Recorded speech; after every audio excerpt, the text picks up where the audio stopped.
reservation was real close and everybody didn't like Indians. And I was an Indian. You know, as you can all tell, I passed for white, so I could have gotten by with it. And my family told me, quit talking about that Indian stuff. No, we can pass for white. No, I'm an Indian. What kind of Indian are you? I'm a Chippewa, because that's our federal name, the Bad River Band of Lake Superior Chippewa. When I got to teenager, somebody told me, that ain't really our name. We're really Ojibwe. Oh, okay. So I'm an Ojibwe. So from about the age of 12, I guess, till about 30, I was an Ojibwe. And then I did the grand opening for the Smithsonian Museum in New York. And I was working with the Indian Center in Manhattan. One of the guys was running around introducing me as an Anishinaabe brother. I said, Clint, what's this Anishinaabe thing? Oh, that's really the name of our people. Ojibwe is our language. And the federal government gave us the name Chippewas. Oh, okay. So when I do school talks, I tell the kids when I was a little kid, I was a Chippewa. As a teenager, I was an Ojibwe. As an old man, I'm Anishinaabe. All the tribes' old original names just meant first people, principal people. It just meant the people. Just like my village in Odana, Wisconsin is called Odana. There's a sign out there. And I asked Grandma one time, does Odana mean something? She says, the village. I said, yeah, the village of Odana. Does that mean something? It just means the village. And you're supposed to say Odana. That's the way you're supposed to pronounce it. I stayed on the res with my grandma and grandpa quite a bit. And Grandma loved to tell stories. In the evening, her and Grandpa would sit there and talk in our language and do a pipe ceremony. And Grandma would tell us stories. And we always went to bed a half an hour after dark. Grandma would burn a kerosene lamp for a half an hour because she could get a ride to Ashland, which was 8 miles away, once a month. And she'd get a gallon of kerosene. And a gallon of kerosene would last for a whole month if you only burnt the kerosene lamp for half an hour. So that was our big thing when I was a little kid. And hauling water was my job. And it was about 2 blocks to the well. I'd go out there and get a bucket full of water. And I'd spill it down my pants, half of it, carrying it to the house. And Grandpa Dave loved to sit on the south side of the shed in the sunshine and whittle. He'd make me cedar arrows.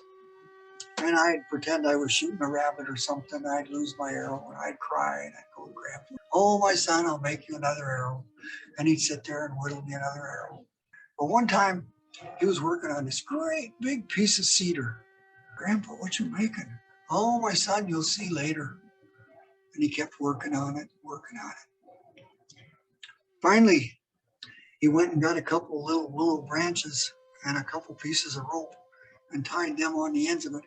He made me a yoke so I could carry 2 pails of water and not spill it. I used to have a picture of that. I was really proud of that yoke, boy. I made me a big guy. That's the kind of life you lived in those days, And I didn't know how poor we were until I went to school. At first, I was pretty excited about it. For Christmas, you might get a new pair of underwear or a new pair of socks. And if we got a toy, it was for all 3 of us boys, not for one, because we couldn't afford toys. When I got ready to go to kindergarten, Mom bought me a brand new pair of blue jeans. I wore bib overalls most of the time and a long sleeve t-shirt. Boy, I was one proud puppy. I had these brand new clothes to go to school in. By the second week of school, kids started giving me a hard time. Don't you ever change your clothes? Well, yeah, every night when I get home, I got to take off my school clothes and put on my play clothes because Mom washed in a tub every Saturday. It got pretty ugly. I got in a lot of fights. That wasn't a very nice place to be. And that never got better because the reservation was real close and everybody didn't like Indians. And I was an Indian. I don't care if you're Dutch, Scotch, French, Irish. If you know a little bit of your history of your people, why they came to this country, maybe why they went to a region they went to. Northern Wisconsin and Minnesota was into the Norwegian Scottish type people, and there's a lot of them up in that country. And they even did saunas, which is just like our sweat lodge. Last year at one time, I took a bunch of tribal dancers over there. We were doing schools and public performances. And one of our guys said, we really ought to do a sweat. And I said, we're halfway around the world. How are we going to do a sweat? Well, all of the bigger towns have these great big recreation buildings, like a gymnasium where you can go and work out and all that kind of stuff. And they have sometimes 4 or 5 saunas. JJ says, we'll just snag one of their saunas and you keep the fire going and I'll play the song. We went in this one sauna and I'm putting more and more water on a stone. There's a couple locals in there, they got bailed out. And finally, one guy who worked there came around. 9, too hot. And you have to have your clothes all off. We had our bathing suits on. So we all stripped down and went and stole another sauna and kept it going. And all of these places had this great big tub of ice cold water. And when you got done in your sauna, you went and you jumped in that big tank of ice cold water, which is something a lot of the tribal people do too. They'll jump in a pond or a lake or something. So we actually did our own sweat in Austria, halfway around the world in a sauna. But those kinds of things are a big, big thing to our people. I think it gives us the inner feeling to be who we are instead of being a lost stray. Everybody needs to know who they are so they can go out in this world we live in. Many people talk about it, walking in 2 worlds, and you still have to have a job and make a living. And there's no reason that you can't combine the two. We take offense at something somebody says.